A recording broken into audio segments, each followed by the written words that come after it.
नमस्कार प्यारे विद्यार्थियों, आज हम बात करेंगे लेवल 3 NSQF ऑटोमोबाइल के स्टूडेंट्स के लिए सर्विसिंग ऑफ व्हील यूनिट का पार्ट 1। तो चलिए शुरू करते हैं। सबसे पहले इंपॉर्टेंस ऑफ व्हील में जो हमारा सेशन रहेगा उसमें हम बात करेंगे कि ऑटोमोबाइल का जो व्हील होता है उसकी क्या क्या रिक्वायरमेंट्स हैं, what are the requirements of automobile wheels. Automobile wheel की क्या क्या जरूरतें रहेंगी, कैसा होना चाहिए ऑटोमोबाइल का व्हील। तो सबसे पहला हमारा पॉइंट रहेगा कि व्हीकल का लोड लेने के लिए टायर के साथ कशनिंग इफेक्ट प्रदान करता है। तो ये हमारा जो टायर है वो व्हीकल का लोड लेने के साथ क्या प्रदान करेगा, कशनिंग इफेक्ट। ये जो बीच का पीरियड मतलब पोर्शन है, जब इसके ऊपर झटका लगेगा तो ये क्या होगा, नरमदार प्रभाव प्रदान करेगा गद्दे की तरह। और सबसे पहली बड़ी बात आपको एक बता दें कि यहाँ पर व्हील और जो टायर है वो दोनों डिफरेंट थिंग्स होती हैं। तो उसमें क्या रहता है कि कई बच्चे जैसे व्हील को एक टायर समझ लेते हैं, नहीं ऐसा नहीं है।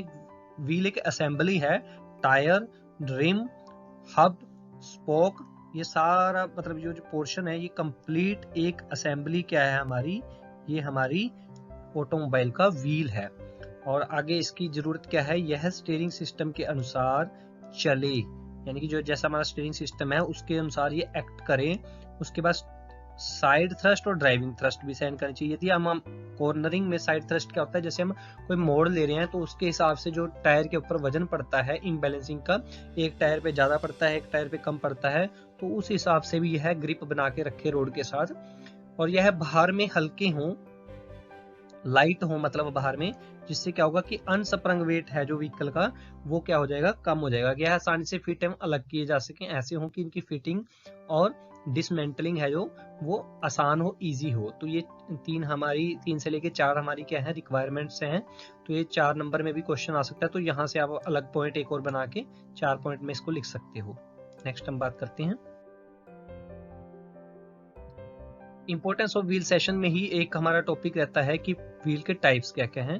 तो यहाँ पर व्हील्स के 3 टाइप दिए जा रहे हैं आपको। पहला है डिस्क व्हील्स, दूसरा है लाइट एलॉय कास्ट और फोर्ज, या कास्ट किए हो सकते हैं या फोर्ज्ड किए हो सकते हैं। और उसके बाद आते हैं वायर स्पोक्ड व्हील्स।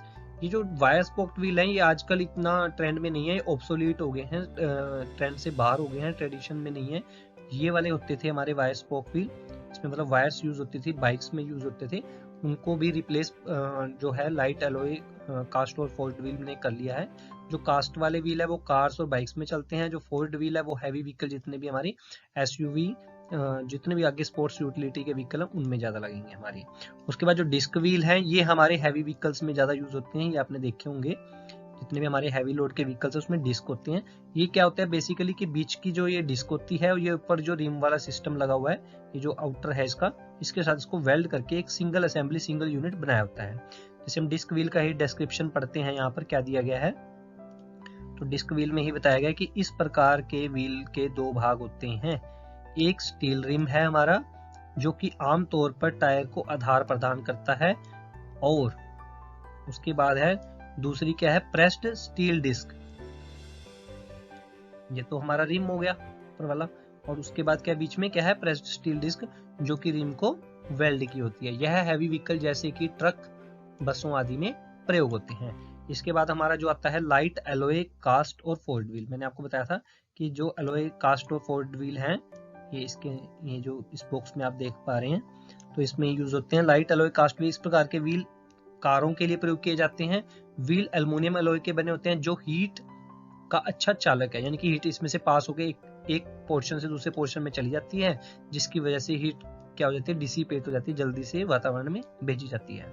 यह राइडिंग के समय हीट को फैलाता है जब हम चलाते हैं। अधिक रिम कॉर्नरिंग के समय स्टेबिलिटी भी सुधारता है। जो अधिक यहाँ पे एक वर्ड मिस है, यहाँ पे आना था अधिक चौड़ा रिम, जो वाइडर रिम आना है, यहाँ पे लिखा जाएगा चौड़ा रिम, वाइडर चौड़ाई में जो मतलब जिसको हम कहते हैं, तो यहाँ पे आएगा अधिक चौड़ा रिम। ठीक है, नेक्स्ट चलते हैं। इसके बाद इसी सेशन के हमारे कुछ फिलअप हैं। जैसे लिखा है कि पहला है wheel are used in dash. Wheel का प्रयोग कहाँ करते हैं, ट्रांसपोर्ट में करते हैं। Wheel are fitted in front and rear, आगे भी फिट होंगे और रियर में भी फिट होंगे, पीछे। Alloy wheels are used in alloy wheel कहाँ प्रयोग होगा? कार्स में, और वैसे आज बाइक में भी होते हैं, लेकिन यहाँ पे उस समय के हिसाब से इसका आंसर बना हुआ है। आप यहाँ लिख भी सकते हो, कार्स भी लिख सकते हो, कार्स एंड बाइक्स भी लिख सकते हो। लेकिन डिस्क व्हील में क्या आएगा कि डिस्क व्हील का प्रयोग कहाँ करते हैं हम? यहाँ पे आएगा हैवी व्हीकल्स। यहाँ पे आप कार्स ऑप्शन भी लिख सकते हो और साथ में बाइक्स भी लिख सकते हो, वो भी गलत नहीं होगा, कार्स एंड बाइक्स भी कर सकते हो आप, ठीक है। उसके बाद हम बात करते हैं इसी जो यूनिट है हमारी इंपॉर्टेंस ऑफ व्हील का, एक सेकंड सेशन है हमारा हब ग्रीसिंग के बारे में है, और bearing play method. Hub greasing कैसे करनी है, आपने लुब्रिकेशन क्यों देते हैं, उसके बारे में थोड़ा सा हमारा डिस्कशन रहेगा यहाँ पर, कि how and why wheel hub is lubricated. भी हाउ क्यों, व्हाई हाउ कैसे, व्हाई क्यों व्हील हब को लुब्रिकेट किया जाता है, व्हील हब को लुब्रिकेट क्यों और कैसे करते हैं।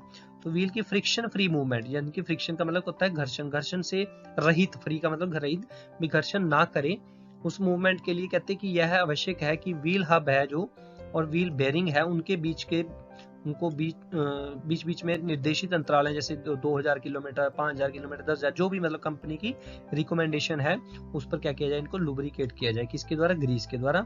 इन आइटम्स को लुब्रिकेट करने के लिए बेरिंग ग्रीस का प्रयोग किया जाता है। यदि हम इसको इंग्लिश लैंग्वेज में पढ़ना चाहिए, for friction free movement of wheels it is necessary that wheel hub and wheel bearing should be lubricated at regular intervals. Bearing grease is used for lubricating these items. Next है wheel hub क्या है, what is wheel hub. Wheel hub पहले हम English में read कर लेते हैं। Wheel hub is a single cast unit, या एक सिंगल कास्ट की यूनिट है, मतलब इसके पार्ट्स नहीं है, तो इसमें मतलब वैसे हम इसको उसके साथ नक्कल के साथ फिट करते हैं, अदरवाइज इसके वैसे पार्ट नहीं होते हैं। Wheel is mounted on stub axle, shaft, stub axle की शाफ्ट के ऊपर ये माउंट होती है और केसिंग में लगी होती है। It consist of, consist of का मतलब होता है कि इसमें क्या क्या होता है, वो चीज हम कंसिस्ट ऑफ लिखते हैं। इसमें क्या होता है, 2 टेपर रोलर बेरिंग होते हैं। टेपर रोलर बेरिंग का मतलब होता है कि एक तरफ से बेरिंग ऐसा है और एक तरफ से ऐसा है, तो जो उसकी ये चीज है वो थोड़ी सी टेपर है, टेढ़ी है। तो इस तरफ से इसकी जो डाया है ये वाला है, मान लो इस तरफ से इसका डाया ये वाला है, तो इसको बोलते हैं टेपर रोलर बेरिंग। तो इसमें क्या लगे होते हैं, आगे रोलर लगे होते हैं, ऐसे ऐसे करके रोलर गोल गोल गोल रोलर घूमते हैं, देखे होंगे आपने बेरिंग। तो उसके बाद आता है कि टेपर रोलर बेरिंग के बाद in which bearing spacer is provide, bearing का स्पेसर डाली होती है। लेकिन बेरिंग की यदि एंड प्ले, सिरों पे प्ले यदि घटानी है या बढ़ानी है, एडजस्टमेंट करनी है, तो उसकी प्ले घटाने के लिए शिम्स को ऐड किया जाता है, उससे एक्सल प्ले हमारी एडजस्ट हो जाती है। तो ये होती है शिम्स, ये एक पतली सी वाशर होती है, जो नॉर्मल वाशर होते हैं उससे बहुत ज्यादा कम थिकनेस होती है इसकी, मतलब सिंगल सिंगल शिम्स को ऐड करके हम चेक कर सकते हैं कि हमारी जो थिकनेस जो हमें अचीव करनी थी वो हमारी वहां पर जो प्ले एक्सल की हमें अचीव करनी थी वो हमारी आ गई है या नहीं है। Hub greasing and bearing play method में एक और क्वेश्चन हमारा, व्हाट इज स्टब एक्सल। तो स्टब एक्सल क्या है, फ्रंट मेन एक्सल है जो हमारा आगे का, वो किससे जुड़ा होता है, स्टब एक्सल से। इस टाइप की एक शाफ्ट होती है जिसके ऊपर हम हब वगैरह लगाते हैं, फिर उसके बाद टायर फिट करते हैं। इस टाइप से भी होती है किसी में। तो ये 2 एग्जांपल दिए गए हैं आपको, 1, 2। तो यह व्हील आपको पकड़े रखता है, इसी यही होल्डिंग करता है, उसको ग्रिप देता है, इसी पे माउंट होती है। उसके बाद आता है क्वेश्चन, स्टड क्या है। जैसे हम कहते हैं ना व्हील स्टड, ऐसे मतलब एक स्टड की बेसिकली एक डेफिनेशन है, ये फास्टनर का एक टाइप है। दोनों साइड या एक साइड, इसकी दोनों साइड भी थ्रेड हो सकती है, दोनों साइड वाला फास्टनर है, मतलब वो है स्टड है। और ये सिंगल साइड, तो चूड़ी वाला फास्टनर जिसे हम एक ही तरफ से स्पैनर की सहायता से, मतलब ये किसकी सबसे बड़ी पहचान है, देखिए कि जो हमारा बोल्ट होगा उसको हम दोनों साइड से स्पैनर से ग्रिप दे सकते हैं, लेकिन इसकी एक साइड हाइड हो जाती है, वर्किंग में नहीं आती। इसको जैसे मान लो हम अंदर टाइट कर देंगे तो इसकी वर्किंग खत्म होगी, यहीं से हम नेक्स्ट साइड को टाइट करेंगे। इसमें क्या होता है, इसको हम दूसरी तरफ से डाल देंगे तो ये वाली साइड हमारी यूजलेस होगी, इस साइड पे हम स्पैनर का कोई वर्क नहीं कर सकते। तो ये इसकी स्टड की एक पहचान होगी। आगे है, हब से ब्रोकन स्टड को कैसे हटाते हैं, how broken stud is removed from hub. यदि हमारी हब के अंदर कोई स्टड टूट गया है व्हील का ही, तो हम उसको कैसे हटाएंगे। तो ब्रोकन स्टड को हम स्टड एक्सट्रैक्टर द्वारा या ड्रिल मशीन के द्वारा प्रयोग करके बाहर निकालते हैं। स्टड एक्सट्रैक्टर भी होता है एक, बेसिकली एक डिवाइस है, जैसा कि आपको चित्र में दिखा देते हैं हम। इसे फिर से रीड्रेस करने के लिए हम क्या करते हैं, पहले या तो स्टड एक्सट्रैक्टर से निकालेंगे, नहीं तो ड्रिल मशीन करके उसके सेंटर में एक छेद कर देंगे जिससे कि वो स्क्रैप हो जाएगा और निकल जाएगा। उसे फिर से रीड्रेस करेंगे, रीड्रेस का मतलब उसकी दोबारा से चूड़ियां बनाएंगे उसी छेद में, जहां पर स्टड फिट होगा उसके लिए हम किसका प्रयोग करेंगे, टैप का। इंटरनल थ्रेड्स के लिए टैप का यूज करते हैं और एक्सटर्नल थ्रेड्स के लिए डाई का प्रयोग करते हैं। देखो लिखा भी हुआ है यहाँ पे, याद रहे, remember tap is used for making internal threads and die is making for making external threads. तो यहाँ पे भीतरी चूड़ी बनाने के लिए टैप का और डाई के लिए रोड की बाहरी चूड़ी बनाने के लिए प्रयोग करते हैं। ये एक मतलब नॉलेज के लिए आपकी बात है। इसके बाद हम बात करते हैं कि एक्सल से व्हील को रिमूव कैसे करें, यदि हमें एक्सल से व्हील को रिमूव करना है। लेकिन यहाँ पर आपको एक बात का ध्यान रखना है कि यहाँ पर जब हम एक्सल से व्हील को रिमूव कर रहे हैं वो पूरी असेंबली आएगी विद हब आएगी, सिर्फ हम उसको एक्सल से अलग कर रहे हैं, मतलब उसको जहां पर वो उसकी हब लगी हुई है उस पूरी असेंबली को विद व्हील्स निकाल रहे हैं। तो हमें सेंटर बोल्ट जो हमारा एक्सल का है वो निकालना है। सबसे पहले अलग करने के लिए क्या करेंगे, व्हील को हब से अलग करना है। ये बात मैंने यहाँ पे भी क्लियर कर दी है। इसके लिए व्हील नट को ढीला कर ऊपर उठाएं, व्हील नट को हल्का सा ढीला कर दें। फिर ग्रीस कप को हैमर या हथौड़े की सहायता से हटाएं जो उसका सेंटर में ग्रीस कप लगा हुआ है। फिर स्प्लिट पिन, जो आपकी स्प्लिट पिन लगी हुई है, स्प्लिट पिन समझते होंगे, अभी आगे भी चर्चा करेंगे इसके बारे में, तो उसके सीधा करें और बाहर निकालें। कैसल नट को ढीला करके, कैसल नट सेंटर बोल्ट में लगा होता है। एक्सल जिस नट से, कैसल नट को ढीला करके बाहर निकाल दिया हमने। एक्सल जिस नट से हब को बांधे रखता है उसे कैसल नट कहते हैं।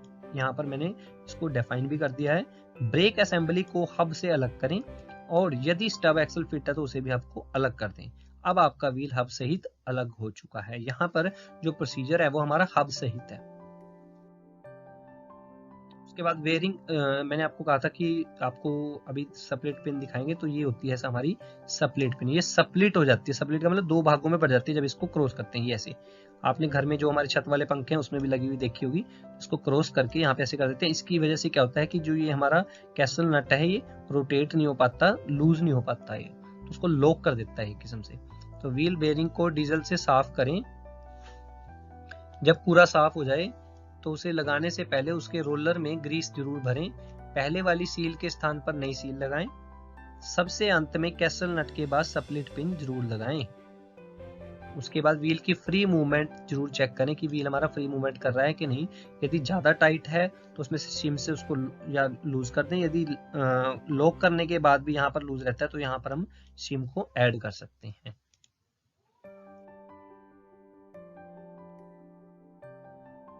आइए कुछ फिलअप्स करते हैं इसके hub greasing and bearing play method में। सबसे पहला है आपका stud is use to hold dash. Stud का प्रयोग डैश को होल्ड करने में करते हैं, तो इसका उत्तर आएगा, इसका सही आंसर है व्हील हब। व्हील हब को क्या करता है, होल्ड करके रखता है। स्टब एक्सल में मतलब जो होल्ड होती है हमारी, उसके साथ मतलब हमारा व्हील भी जुड़ा होता है, तो यही आएगा stud is use to hold wheel hub.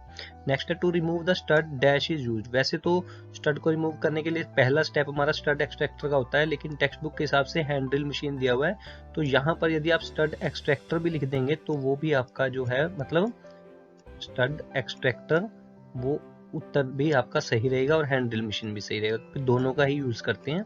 तो ओब्लिक में डाल के भी लिख सकते हैं stud extractor and hand drill machine भी लिख सकते हैं, और ओनली स्टड एक्सट्रैक्टर और हैंडल मशीन में से एक भी लिखते हैं। इसके मल्टी आंसर्स हो सकते हैं। और यदि यही क्वेश्चन आपके पास ऑब्जेक्टिव में आता है तो उसमें आपने देखना है कि वो किस सिचुएशन का है, स्टड एक्सट्रैक्टर लिखा हुआ है या हैंडल मशीन लिखा हुआ है या दोनों भी लिखे हुए हैं। तो dash is used in the bearing. Bearing में हम किसका यूज करते हैं, बेयरिंग ग्रीस का, तो इसका उत्तर रहेगा grease. Replace the dash when it is broken. तो यदि आपकी टेक्स्ट बुक एनसीईआरटी की जो टेक्स्ट बुक दी हुई है उसके हिसाब से देखें तो वहां पे लिखा हुआ है कि replace the break drum when it is broken. वैसे मेरे हिसाब से इसका सही उत्तर यहाँ पर आएगा replace the stud when it is broken, क्योंकि ब्रोकन स्टड की बात हो रही थी हमारे यहाँ पर। तो यदि हमारा स्टड ब्रोकन हो जाए तो उसी को रिप्लेस करेंगे हम, तो यहाँ पे आना चाहिए replace the stud when it is broken. तो आपके ये fill in the blanks complete हो गए। इसके बाद हम कुछ ऑब्जेक्टिव क्वेश्चन करते हैं। तो सबसे पहला है disc wheels are used in. Disc wheel का प्रयोग कहाँ पे करते हैं, तो बता सकते हैं आप, हैवी व्हीकल्स में। उसके बाद हम बात करते हैं stud is use to hold. Stud किसका प्रयोग करता है, कितने भागों को जोड़ता है आपस में, दो भागों को। वैसे दो से अधिक तीन भाग भी हो सकते हैं, लेकिन 4 पार्ट भी इसका रॉन्ग आंसर है, 6 पार्ट भी इसका रॉन्ग आंसर है, नन ऑफ दिस भी रॉन्ग आंसर है, तो इसका आंसर आएगा 2 भागों को। उसके बाद हमारा which of the following is used to redress thread. Thread को रीड्रेस करने के लिए हम किसका प्रयोग करते हैं, यदि हमने चूड़ियां फिर से बनानी है टैब का भी प्रयोग करते हैं, डाई का भी प्रयोग करते हैं, क्योंकि टैब के लिए हम इंटरनल थ्रेड्स रिड्रेस करते हैं और डाई से हम एक्सटर्नल करते हैं। तो दोनों आ जाएगा इसका answer, both A and B, ये दोनों रॉन्ग रहेंगे, ये आंसर इसका सही रहेगा। इसके बाद हम बात करते हैं विच is used for removing stud. Stud को रिमूव करने के लिए इसका प्रयोग करते हैं, स्पैनर का भी नहीं करते, कटर का भी नहीं करते, इसके लिए हम ड्रिल मशीन और एक्सट्रैक्टर का प्रयोग करते हैं। तो इसमें एक्सट्रैक्टर हमारा है, तो ये आंसर सही है हमारा। Which is used to adjust axle play in wheel hub. Axle wheel hub में एक्सल प्ले हमने एडजस्ट करनी है, तो मैंने क्या बताया था कि आपने क्या ऐड करना है, स्प्लिट पिन नहीं, स्प्लिट पिन तो लॉक करने के लिए करते हैं, स्प्रिंग पिन भी एक लॉक करने का माध्यम है, इसके लिए शिम्स ऐड करते हैं। शिम्स क्या होती हैं, मतलब बारीक सी वाशर्स होती हैं जो आपको दिखाई गई थी सेशन के शुरू में। तो धन्यवाद, आपने इस वीडियो को पूरा देखा और आपको आशा करते हैं यह कंसेप्ट जो इसका पार्ट 1 अच्छे से समझ में आ गया होगा। जो इसका इस यूनिट का जो बाकी का पोर्शन है वो हम पार्ट 2 में कवर करेंगे। धन्यवाद, जय हिंद, जय भारत।